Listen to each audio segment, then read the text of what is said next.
चलिए शुरू करते हैं। भाग देखते हैं, बीजी व्यंजकों के भाग कैसे करते हैं। तो इसमें हम छोटा पद से शुरू करते हैं और उसके बाद हम थोड़ा विस्तृत रूप में बड़ा अंक दिखाएंगे। तो इसमें एक उदाहरण है 5 a का घात 4 और b का घात 3 ऋण 10 a का घात 3 a त्रिघात b वर्ग ऋण 15 a का वर्ग b का वर्ग में से, या को भी कह सकते हैं, को किससे भाग देना है? ऋण 5 a का वर्ग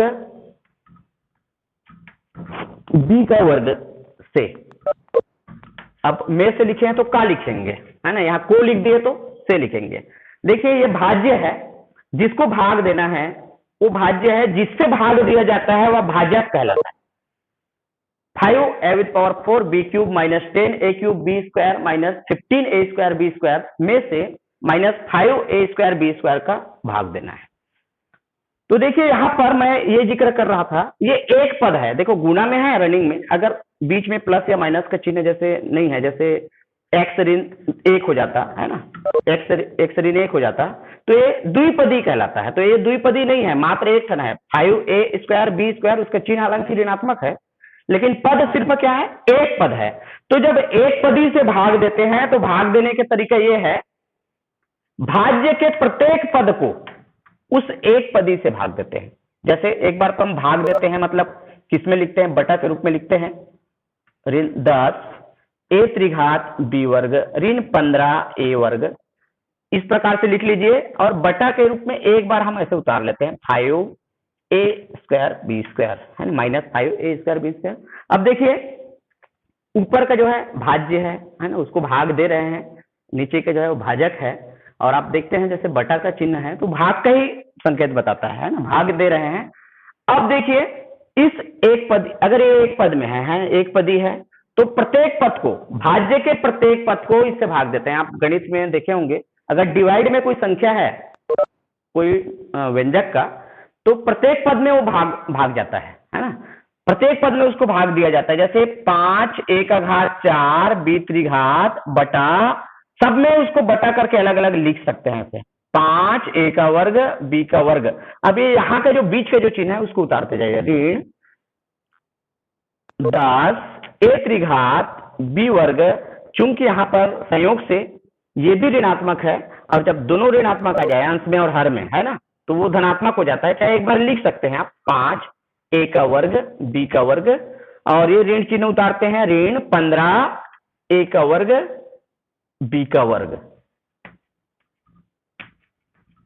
बटा ऋण 5 a का वर्ग b का वर्ग। देखिए क्या किया हम लोग, ये जो हर में जिसे हम भाग दे रहे हैं भाजक से, ऋण 5 a का वर्ग b का वर्ग को भाज्य के प्रत्येक पद को अलग अलग कर दिए, भाग दीजिए। देखिए पहले को भी, दूसरे को भी, तीसरे को भी इससे भाग दिए, है ना।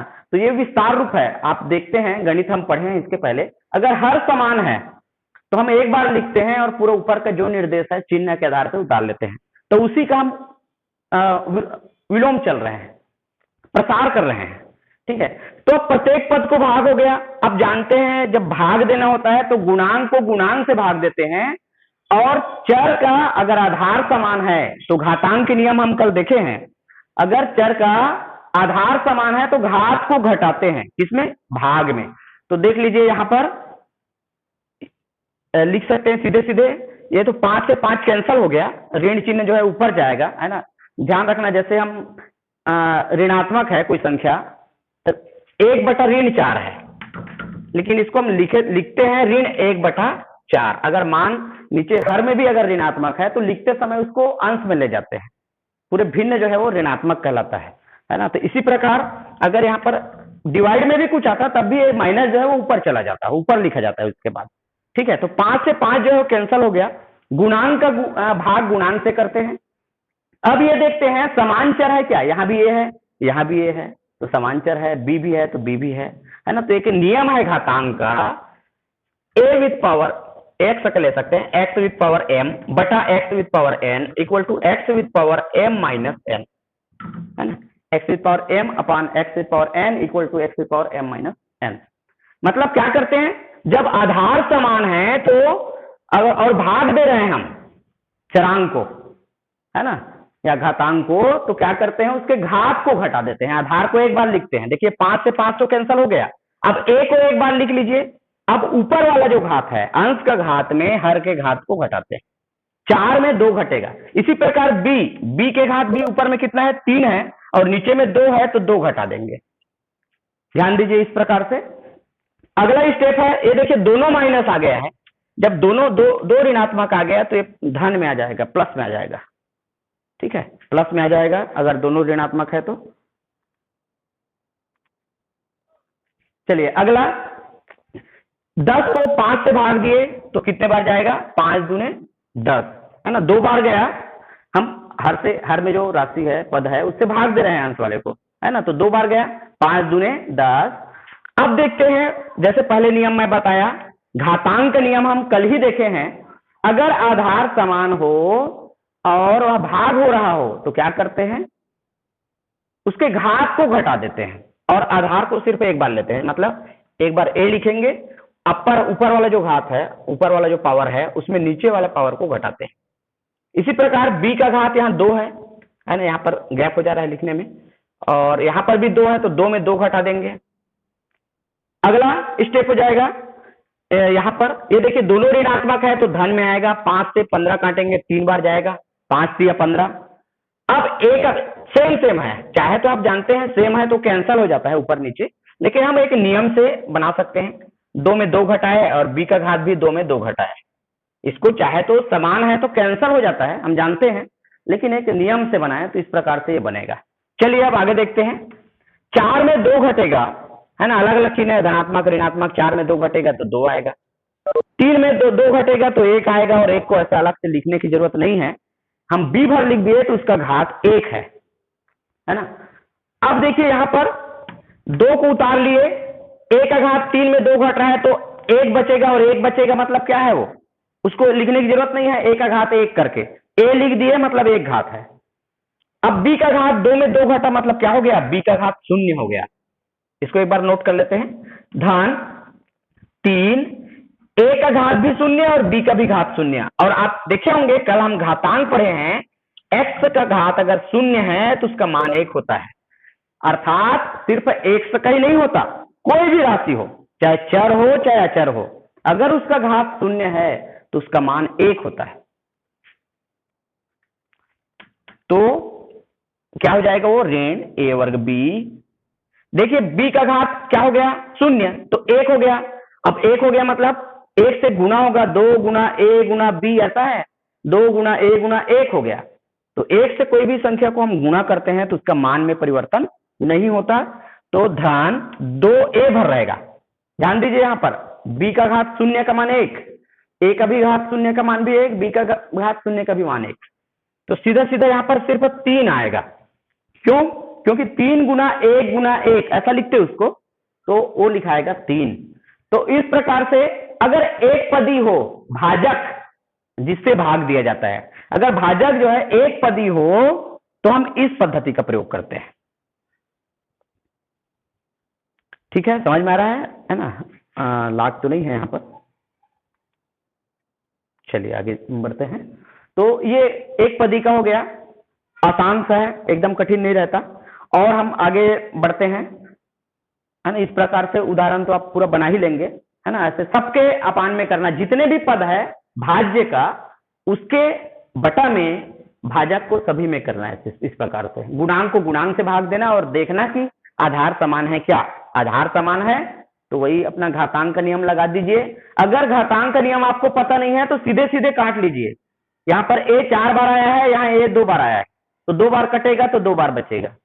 b 3 बार आया है, b 2 बार आया है, कैंसल होगा तो 1 b बचेगा। यहाँ पर दोनों बराबर बराबर आया है, कैंसल हो गया है, कुछ नहीं बचेगा, सिर्फ 5 या 15 3 आएगा। ऐसे भी आप बना सकते हैं, ये भी एक तरीका है। चलिए आगे हम बड़ा पद को देखते हैं, जो हमारा मेन टारगेट है, और विद्यार्थियों को ज्यादा समस्या इसी में होता है, इसको समझने में होता है कि बड़े पद को हम कैसे भाग दें। तो स्क्रीनशॉट अगर करना है तो आप लोग कर सकते हैं। और घातांक का नियम हम कल ही पढ़े हैं, बहुत ज्यादा उपयोगी है ना। आगे भी, आगे के हायर क्लास में भी उसका प्रयोग करते हैं घातांक के नियम का। चलिए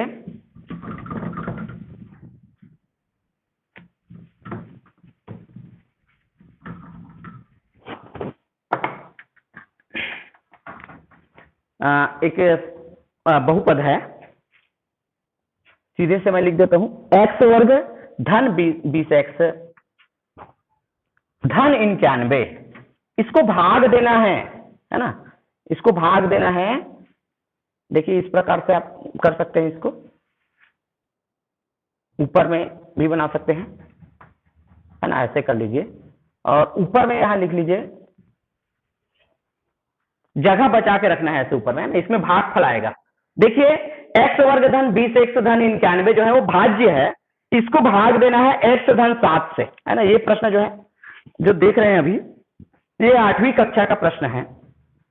8वीं में गुणा और भाग का समावेश है, 8वीं का प्रश्न है और आगे भी इसकी जरूरत पड़ता है।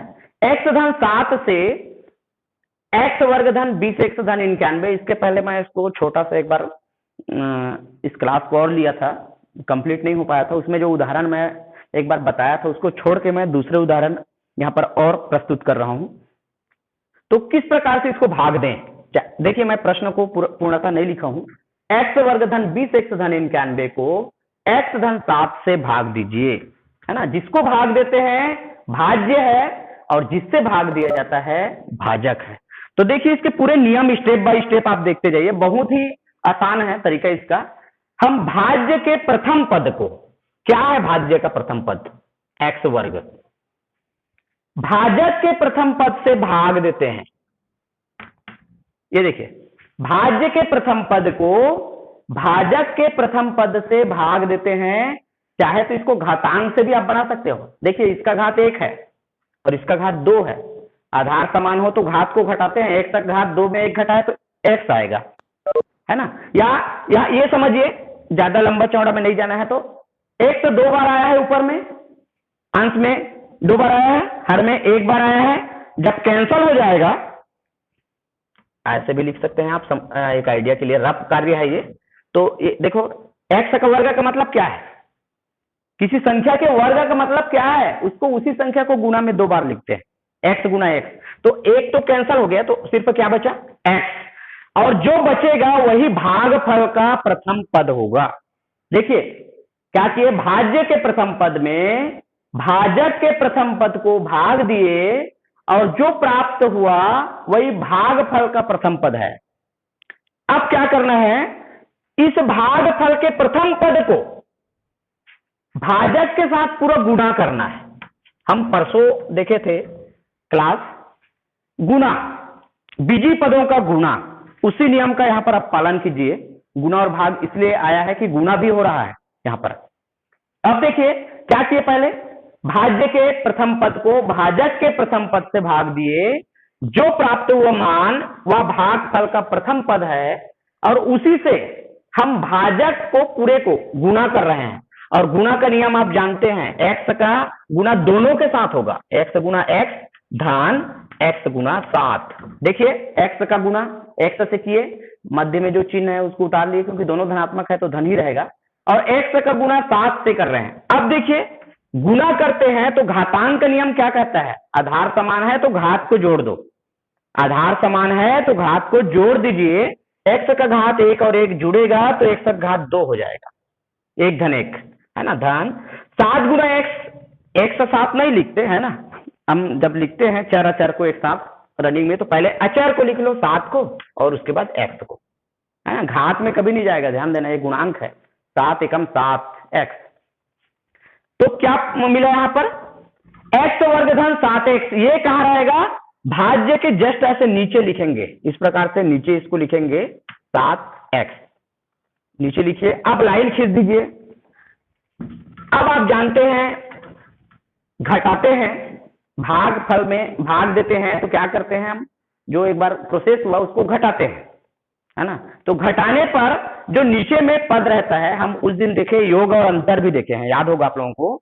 तो घटाते हैं तो क्या होता है, जो दूसरी वाला जो पद है उसके चिन्ह परिवर्तन होता है। तो इसका देखिए धनात्मक चिन्ह है, धन चिन्ह है, ये ऋण हो जाएगा, ये भी धनात्मक है, ये ऋण हो जाएगा, है ना। चिन्ह में परिवर्तन हो गया। अब हम ये नहीं कहेंगे कि 7x का चिन्ह धन है। 7x का चिन्ह क्या है? ऋण है। x वर्ग का चिन्ह धन नहीं है ना। हालांकि यहाँ पर धनात्मक है, लेकिन वो परिवर्तन हो गया। उसी को स्टेप आप लिख सकते हो बगल में घटाने पर। चलिए देखते हैं। तो ऐसा करने का तात्पर्य ये रहता है, ये सब घटाते क्यों हैं? क्योंकि एक जो पद है वो बराबर आ जाता है, ताकि वो हम चाहते हैं कि वो कैंसल हो जाए। अब देखिए, अब जुड़ेगा कि घटेगा? योगफल आ गया। देखिए यहाँ पर बीजी व्यंजक का योगफल, है ना। जोड़े कि घटाएं, ये चिन्ह के ऊपर डिपेंड करता है कि हम इसको जोड़ेंगे कि घटाएंगे। तो देखिए धनात्मक है और ये ऋणात्मक है, अलग अलग चिन्ह है, और अलग अलग चिन्ह होने के कारण आप जानते हैं परिमाण अगर अलग अलग है और परिमाण बोलता हूँ, परिमाण बराबर है और चिन्ह अलग अलग हो, है ना, उसी को विपरीत कह सकते हैं। परिमाण मतलब x वर्ग हो गया परिमाण, और विपरीत मतलब एक धनात्मक और एक ऋणात्मक। अलग अलग हो तो कैंसल हो जाता है ना। समान है ना, x वर्ग, एक धन है एक ऋण है, कैंसल हो जाएगा। उसको 0 लिखो, या तो नहीं भी उतारेंगे तो वहां पर चलेगा, उतारने की जरूरत नहीं है। अब देखिए दूसरा स्टेप, ये कैंसल हो गया पहले वाला। 20x में धन 7x नहीं कहेंगे, है ना, उसका चिन्ह हो गया ऋण। 20x धन 20x हो गया और ऋण 7x, है ना, प्लस 20x माइनस 7x। अलग अलग चिन्ह है तो घटा दीजिए। 20x में 7x को घटा दीजिए तो कितना आएगा? 13x। और चिन्ह क्या रहेगा? बड़ी, जो जिसका मान ज्यादा है। 20 बड़ी है कि 7 बड़ी है? 20 बड़ी है ना। वो धनात्मक है तो धन चिन्ह रहेगा, और धन ये भी धनात्मक है, यहाँ धन लिखने की जरूरत नहीं है। अब उतार लेते हैं, जो पूरे उतारते जाइए, जो बचा है ना, जो इधर बचा है उसको उतारते जाइए। 13x धन 91। अब देखिए हमारा भाज्य हो गया 13x धन 91 अगले स्टेप के लिए। अब 13x को पहले की तरह 13x जो है भाज्य का प्रथम पद हो गया, उसको भाजक के प्रथम पद से भाग देते हैं, और प्रथम पद क्या है? x है। 13x को x से भाग दिए, x कैंसल हो जाएगा तो कितना बचेगा? 13। और जो बचता है उसको हम कहाँ ऐड करते हैं? भागफल में, है ना। जो प्राप्त होता है वो देखिए धनात्मक है, 13 लिखा है, मतलब क्या होगा? ऋण 13 तो नहीं लिख सकते, क्या लिखेंगे उसको? धन 13, क्योंकि वो धनात्मक मान है। धन 13, देखिए x धन 13। अब देखिए इस 13 से पहले की तरह भाजक के प्रत्येक पद का गुणा करेंगे, तो गुणा करने पर आएगा 13 गुना x। 13x एक बार लिख सकते हैं, सीधे सीधे कर सकते हैं। 13 गुना x 13x धन 13 सत्ते 91, 13 सत्ते 91 पहाड़ा होना चाहिए। जस्ट इसके नीचे उतार देते हैं इसको और घटा देते हैं। घटाने पर चिन्ह बदलता है। संयुक्त ये दोनों धनात्मक है तो हम दोनों को ऋणात्मक करेंगे। कई बार यहाँ पर ऋणात्मक आ जाता है तो क्या करना पड़ता है? धनात्मक करना पड़ता है। तो अलग अलग चिन्ह होने के कारण देखिए ये धनात्मक एक ऋणात्मक, और परिमाण बराबर होने के कारण वो कैंसल हो जाता है। 13x में 13x को घटा दीजिए तो क्या बचेगा? कुछ बचेगा? नहीं बचेगा। 91 को घटाइए तो कुछ बचा क्या? कुछ नहीं बचा।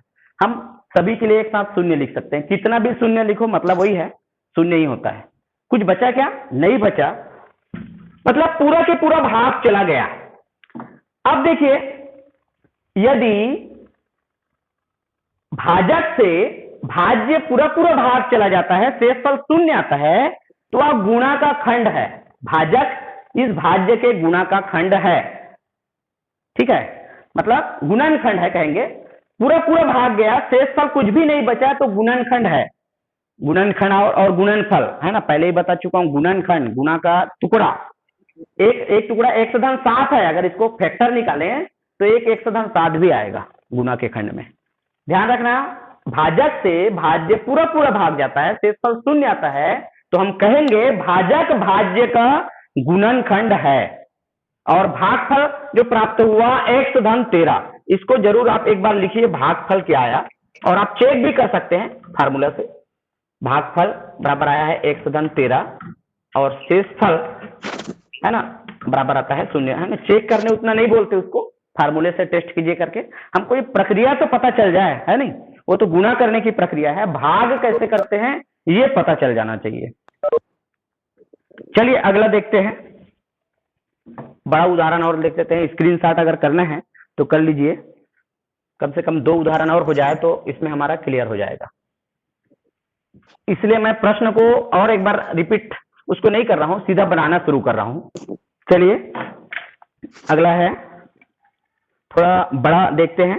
8x त्रिघात 8x त्रिघात ऋण 6x वर्ग धन 10x धन 15 है ना, इसको भाग देना है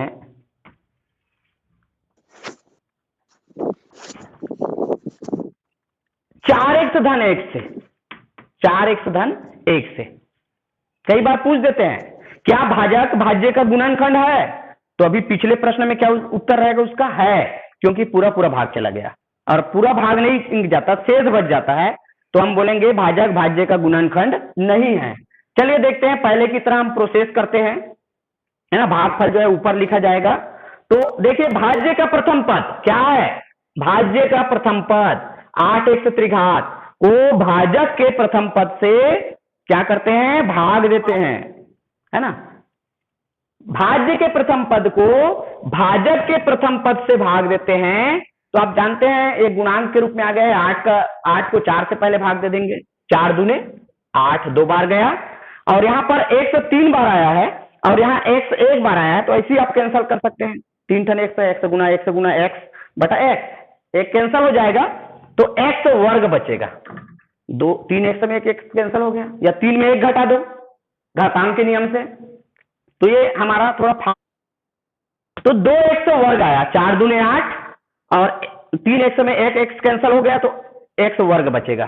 ठीक है, तो भागफल का प्रथम पद है 2x वर्ग, भागफल का प्रथम पद है 2x वर्ग। पहले की तरह भागफल के प्रथम पद से भाजक के पूरे पद को गुणा करते हैं,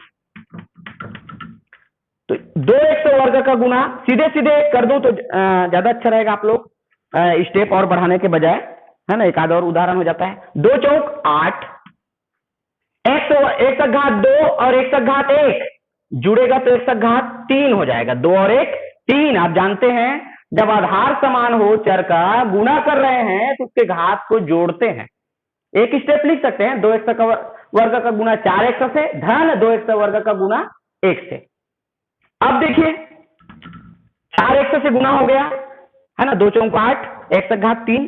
अब 2x वर्ग का गुणा 1 से भी होगा, तो 1 से किसी संख्या को गुणा करते हैं तो ज्यों का त्यों आता है 2x वर्ग, है ना। इसको उतार लीजिए जस्ट उसके नीचे में, 8x त्रिघात धन 2x वर्ग।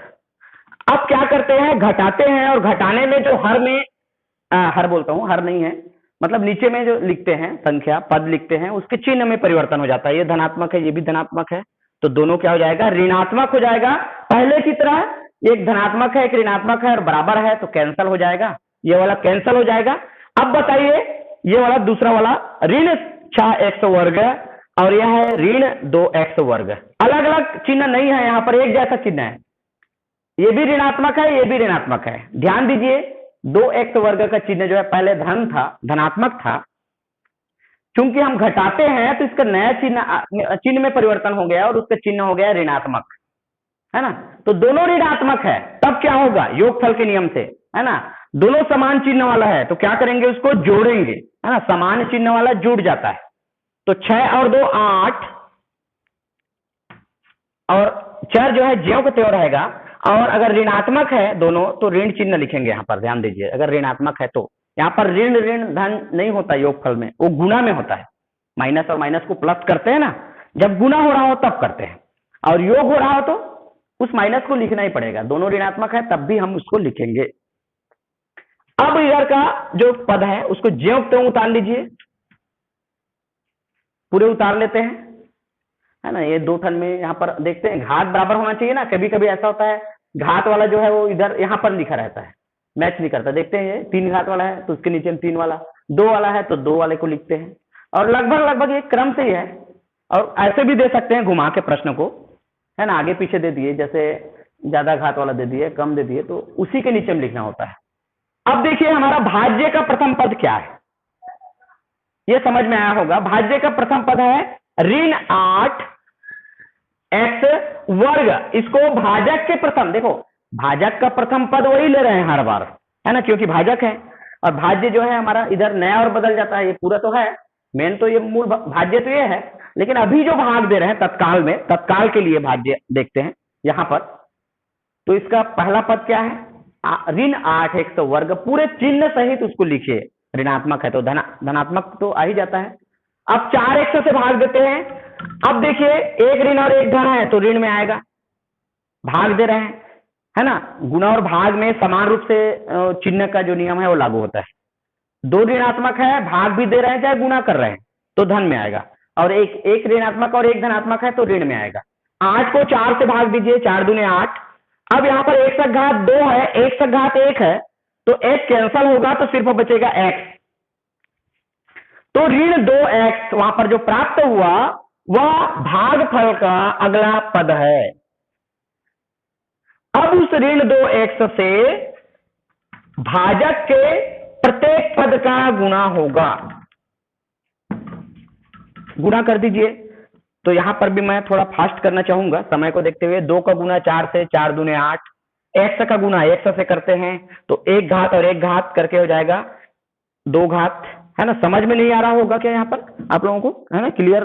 अगर नहीं आ रहा होगा तो देख लीजिए एक बार। देखिए ऋण 2x का गुना 4x से करते हैं, फिर ऋण धन, अगर ऋण और धन आ गया तो ऋण लेते हैं, 2x का गुना 1 से करते हैं, ये ऐसा लिखना पड़ता है अलग अलग करके। तो 2 चौक 8, 1 से गुना x, है ना, चर का घात क्या होता है गुना करने पर, जुड़ता है, 1 का घात 2 हो जाएगा, यहाँ ऋण चिन्ह तो रहेगा ही, और ऋण, अब 1 से कोई संख्या को गुना करे तो ज्यों त्यों रहता है। तो यहां पर जो प्राप्त हुआ ऋण 8x वर्ग ऋण 2x, ये प्राप्त हुआ। अब पहले की तरह हम घटाते हैं और घटाने पर चिन्ह में परिवर्तन होता है। अब देखिए ऋणात्मक चिन्ह है तो इसका नया जो चिन्ह है परिवर्तन हो जाएगा, तो क्या बनेगा, धन चिन्ह हो जाएगा। ये भी ऋणात्मक है, ये भी धन चिन्ह हो जाएगा। क्यों हो रहा है, क्योंकि घटा रहे हैं, घटाने पर चिन्ह में परिवर्तन होता है। अब देखिए ऋणात्मक है, धनात्मक है, कैंसल हो गया, ये पूरा कैंसल हो गया, कट गया। अब दूसरा देखते हैं, धन 10x है और धन 2x है ना, ऋण को नहीं लेंगे, धन 2x, तो 10 और 2 हो जाएगा 12x, x के घात में परिवर्तन नहीं करते, हम योग फल कर रहे हैं, है ना, 10x में 2x जोड़ते हैं तो 12x हो गया, दोनों धनात्मक है। यहां भी अगर चिन्ह नहीं लिखे तो ये क्या है, धनात्मक है। धन 15, है ना, धन 15। अब देखिए हमारा भाज्य जो है 12x है, इसका प्रथम पद 12x धन 15 है, और प्रथम पद है 12x, 12x को 4x से हम भाग देंगे पहले की तरह। देखिए इसमें स्टेप बढ़ा है, x से तो x कैंसल ही हो गया सीधा सीधा, है ना, तो 4 तिया 12, कितने बार गया, 3 बार, वो भी धनात्मक, है ना, कोई चिन्ह वहां पर नहीं, ऋणात्मक नहीं दिख रहा है, मतलब धनात्मक है, धन 3 बार गया। अब 3 से किसका गुना करेंगे, भाजक के प्रत्येक पद को, 4x धन 1 को, तो क्या होगा, 3 चौक 12x धन 3 एकम 3, दोनों के साथ 3 चौक 12x धन 3 एकम 3, तो यहां पर आएगा 12x धन 3, 12x धन 3। अब देखिए ये दोनों धनात्मक है ना, यहाँ पर कोई चिन्ह नहीं है, धनात्मक है, घटाते हैं, घटाने पर चिन्ह परिवर्तन होता है। ये कैंसल हो गया, 12x और 12x अलग अलग चिन्ह होने के कारण कैंसल हो गया, और 15 धन 15 ऋण 3 अलग अलग चिन्ह है, घटेगा, 15 में 3 घटाएंगे तो कितना आएगा, 12 आएगा। अब यहाँ पर शेष फल प्राप्त हुआ है। देखिए इसके पहले हम उदाहरण देखें, शेष फल प्राप्त नहीं हुआ था, तो यहाँ पर अगर आपको पूछा जाए कि क्या भाजक भाज्य का गुणनखंड है, तो यहां पर शेषफल आ गया है तो क्या कहेंगे, गुणनखंड नहीं है, भाजक भाज्य का गुणनखंड नहीं है। तो इस प्रकार से हमारा भागफल जो प्राप्त हुआ 2x का वर्ग ऋण 2x धन 3, ये भागफल है, और शेषफल जो प्राप्त हुआ वो 12 है। चलिए एक आध और देखते हैं उदाहरण, आगे बढ़ाते हैं, एक उदाहरण और क्लियर कर लेते हैं, तो आप लोगों को समझ में आया होगा किस प्रकार के इसको स्टेप बाय स्टेप हल करते हैं। चलिए अगला,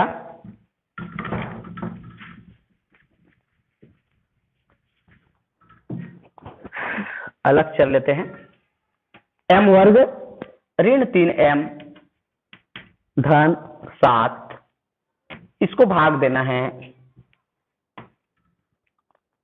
m ऋण 2 से, m ऋण 2 से m वर्ग ऋण 3m धन 7 को भाग देना है ना। x के y की जगह यहाँ पर m आया है ना, ये भी एकदम बड़ा नहीं है।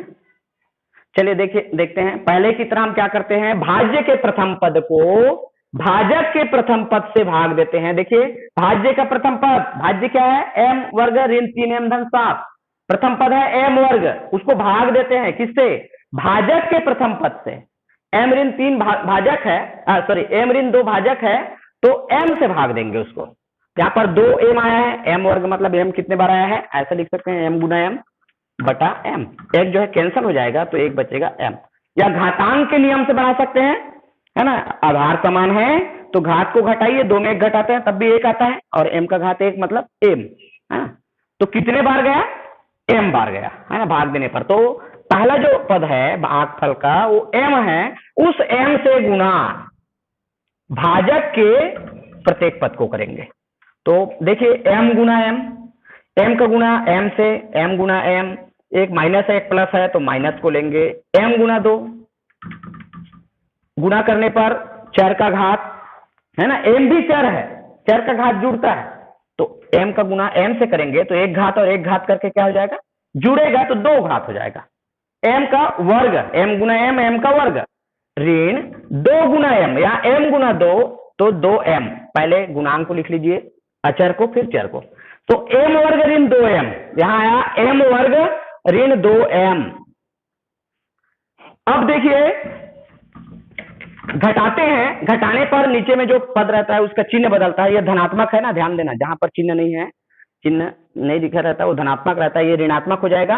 अब ये ऋणात्मक है तो ये क्या होगा, धनात्मक, है ना, चिन्ह में परिवर्तन होगा।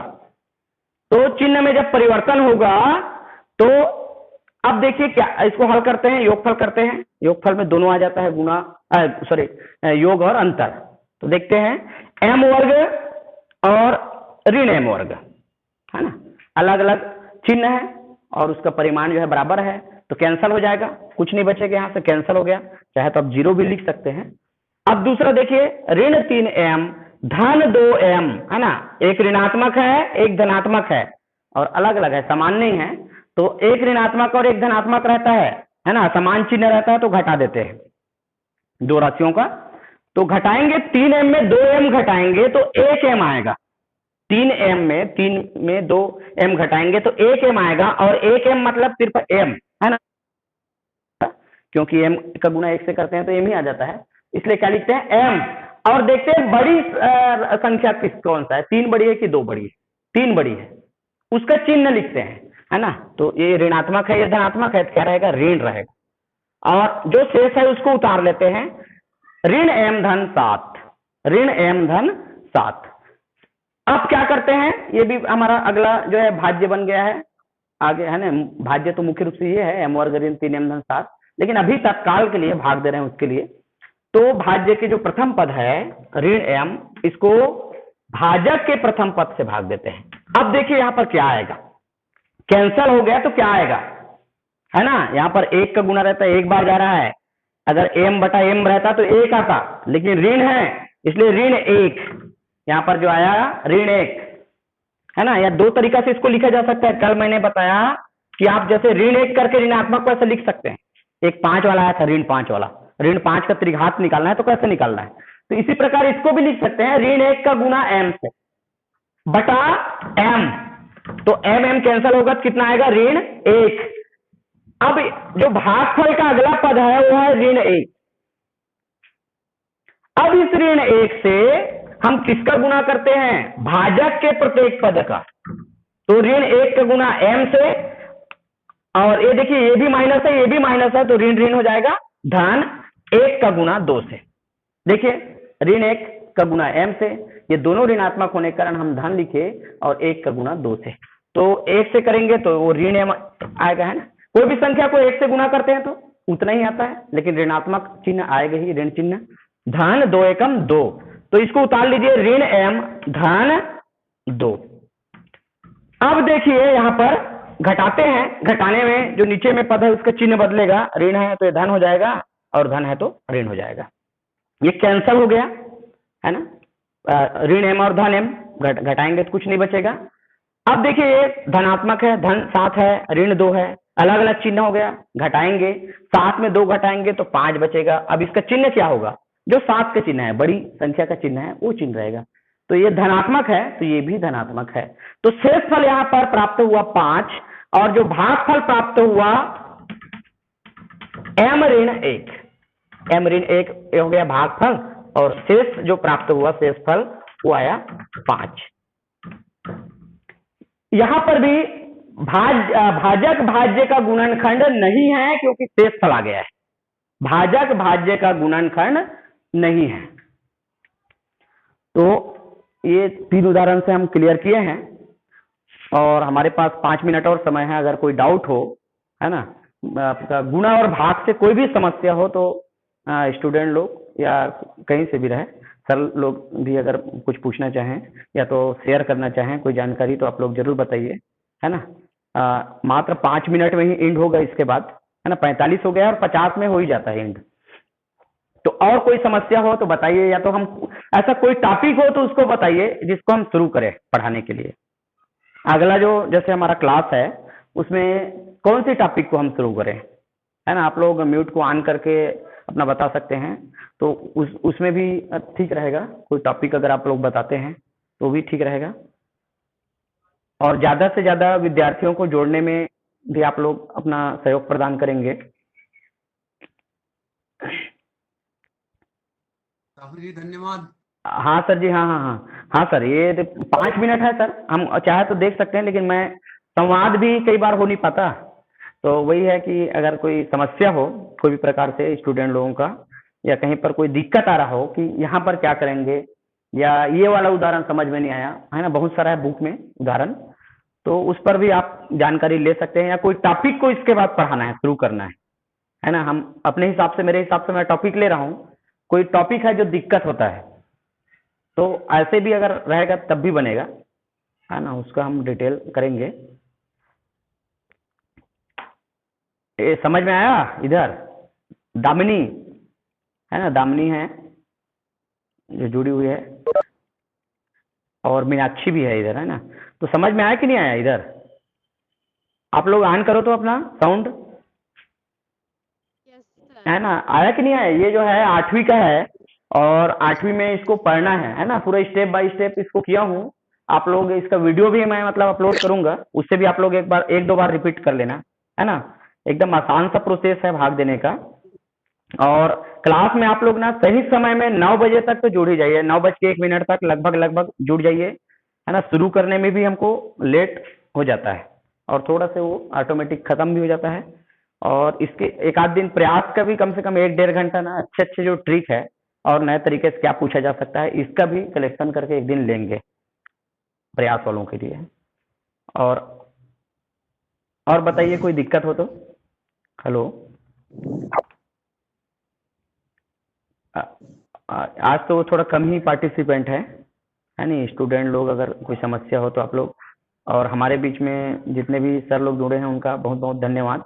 और जैन सर भी जुड़े हैं शायद, है ना, नाम दिखा रहे हैं, जैन सर भी जुड़े हैं। और कुछ का अकाउंट जो है मुझे समझ में ही नहीं आता कि कौन से सर हैं क्या है, अकाउंट भी क्लियर नहीं हो पाता, है ना। तो कंटिन्यू क्लास चलता रहेगा और समय कम दे दिया है ना, 9 बजे तो कंटिन्यू चलेगा ही बिना ब्रेक का। जिस दिन अगर नहीं रहेगा उस दिन बताया जाएगा, लिंक भेजा ही नहीं जाएगा उस दिन। और कोई समस्या हो तो समस्या को ला के आप लोग जरूर रखेंगे, वही मेरा निवेदन है। गणित में अगर कहीं भी कोई समस्या है तो जरूर ला के रखिए, हम उस पर डिस्कस करेंगे, थोड़ा सा अच्छा से देखेंगे। कोई भी अगर दिक्कत आती है कहीं पर तो उस टॉपिक को पहले से अगर सूचित कर दें तो और ज्यादा अच्छा है, ताकि हम उसका और ट्रिक वगैरह अगर निकाल के अच्छा ढंग से बताएं।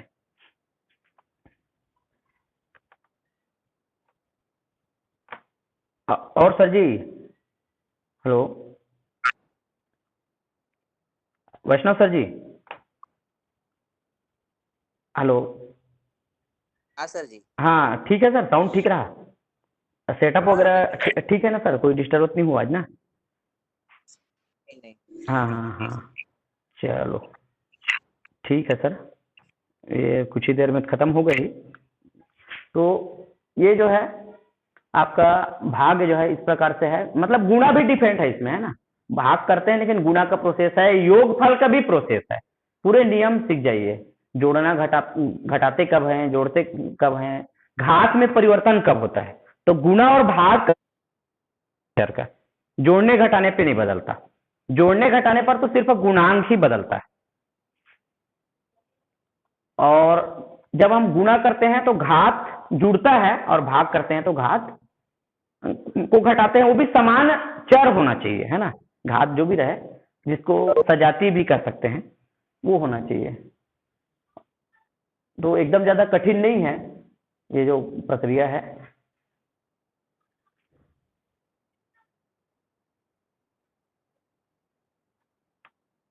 चलिए कल से भी अब हम लेंगे कंटिन्यू, कल एक आध टॉपिक का और चयन करेंगे।